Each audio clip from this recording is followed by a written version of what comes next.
Dynamic Interlinear. This podcast is at the basic level. It requires no knowledge of Accordance Bible software, or Hebrew, or Greek. It's time again for another one of Accordance's dot updates, this time to version 9.5. There are a number of exciting new features in this version, but the most exciting is our new Dynamic Interlinear. Imagine being able to create your own linear Bible using any of our key number or grammatically tagged texts. Now, imagine being able to customize it however you'd like. Add parsing and syntax, stack other Bibles, and even cross-highlight to any other tagged text or interlinear. And the best part about it, it's free for all registered users of version 9. Ready? Here's an example of two traditional interlinears. The regular interlinear is on the left, and on the right is a reverse-interlinear. These usually just have the original language words, Strong's numbers, and the English words. Many people have found this sort of tool helpful over the years, but it really is very static and somewhat limited. So how would a dynamic interlinear look? How about adding cross-highlighting to any tagged English version or original language text? And while we're at it, why not toss in full parsing information on demand in the Instant Details box? But wait, as they say in all those infomercials, there's more. How about a modern version interlinear with different translations stacked one upon another? Or this Hebrew Bible interlinear with morphological tags, syntactical tags, full parsing, plus the Samaritan Pentateuch and the Dead Sea Scrolls. This example even shows how we can add a textual apparatus as a parallel pane, and notice the interlinear correctly identifies the variant reading 6th day from the Samaritan Pentateuch. Greek scholars, we haven't left you out. How about an interlinear that stacks every Greek manuscript in your collection word by word?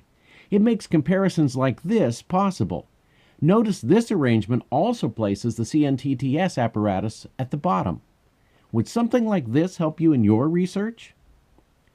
The key to all of this lies in this menu, where we can select the items we want in our interlinear, whether it's tags for individual words, key number tagged translations, or grammatically tagged original language texts. Combine them in any order you'd like and create an interlinear for yourself. Let me add a word of instruction here. An interlinear is designed for word comparisons. It's a great tool when the translations, or original language texts, are very close, which is the case for more than 95% of the Bible. The zone on the left shows just such a passage. The only difference between texts here is how Jesus is spelled, as the CNTTS apparatus confirms. But what about the other 5%, like the Romans 8:1 passage on the right? These are the places where there are major differences between translations, sometimes even significant variations between original language manuscript families. In this case, two whole clauses are missing, or added. In these situations, Accordance's Compare Texts feature is a much better choice, as it allows us to compare whole phrases in context. Note that the ESV here has moved the clauses to a footnote, as we can see in the ESV notes. The key here, as always, is to use the right tool for the right job. Saws and hammers each have their place in a carpenter's toolbox. Trying to use one to do the task of the other only results in a mess. What else could we call this new feature but dynamic? And yes, Greek scholars, we recognize that dynamic traces its root back to the Greek dunamis, which means powerful. This is the most powerful interlinear ever. David Doyle, one of the first people to see this new feature, said, "Leave it to Accordance to make every other interlinear obsolete." Ready to see our new dynamic interlinear in action? Let's do it in Accordance. We've already looked at some of the fanciest interlinear setups I could come up with, but I know that this is the first time most of you are seeing this feature. So let's go over the basics. Here before us we can see that I have the ESV on one side, the left, and the Hebrew Bible on the right, and both are set to Genesis 22. I can take either one of these parallel texts and turn it into an interlinear simply by toggling the interlinear button like this. Notice we have a regular interlinear, and in fact, that's what I asked it for. I said, show me a traditional interlinear. And you can see here's Abraham, here's the Strong's ID number for Abraham, the Hebrew word for Abraham and the part of speech, and of course, on the right, you see a cross-highlighting at work, and the Hebrew word Abraham is highlighted in context. Now, suppose I want to shift it. Let's say I want to amp it up a bit, and I want to see an English version interlinear. All I do is select it from the drop-down menu, and there it is. I realize I haven't picked a passage that varies widely in translations. This is, after all, an introduction to a new feature. Still, you can see how very valuable this is because I can compare every translation. And even here, I can see that the word tested happens to be translated, for example, in the King James Version as tempt, or in the JPS version as test, rather than the tested that occurs elsewhere. I can even see how it's translated in Spanish in the RVR60. It's just a very, very nice feature. What does a Hebrew interlinear look like? Well, let me toggle it. There we have a traditional interlinear for Hebrew. And by the way, let's go ahead and we'll swap that and we'll go to a Hebrew Bible interlinear. Look at all these various rows that I can access at a click of the button. We have the lemma and the part of speech, as well as full tagging or full parsing. We have the syntax as well as the Hebrew Bible, BHSW4, the Samaritan Pentateuch, and in this case, I know that the Dead Sea Scrolls don't have a witness to Genesis 22:1. Let's change some of these things and build our own Hebrew interlinear.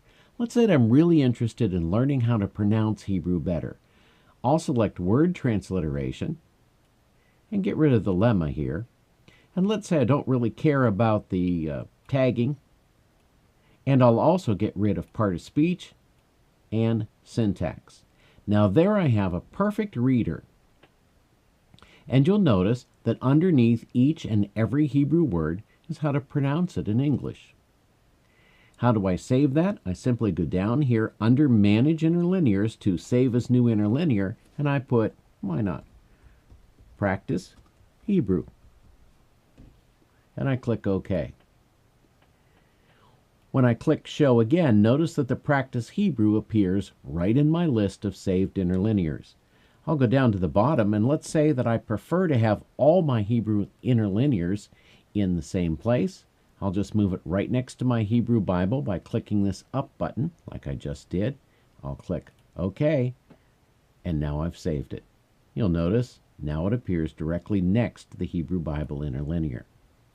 What does it look like if I happen to go to something like John 1:1?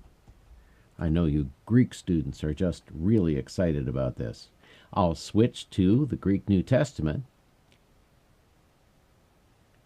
And notice here we have all the parts of speech, and we've got the various lemmas. Now say I want to see instead my Greek New Testament interlinear. There it is, in all of its glory. Want to toggle these off? It's just simply that easy. Toggle them back on. Select any combination of interlinear pieces that you want. And that is Accordance's new dynamic interlinear. Now that you've seen what our dynamic interlinear has to offer, I know you're asking, how much is it? I meant what I said at the outset of this podcast. It's free with version 9. Already have version 9? Just use Check for Updates. It's ready for download. Haven't purchased or upgraded to 9 yet? Well, what are you waiting for? Contact us here. You can have it up and running in minutes. This has been Dr. J for Accordance Bible Software. Thank you for watching this episode of Lighting the Lamp.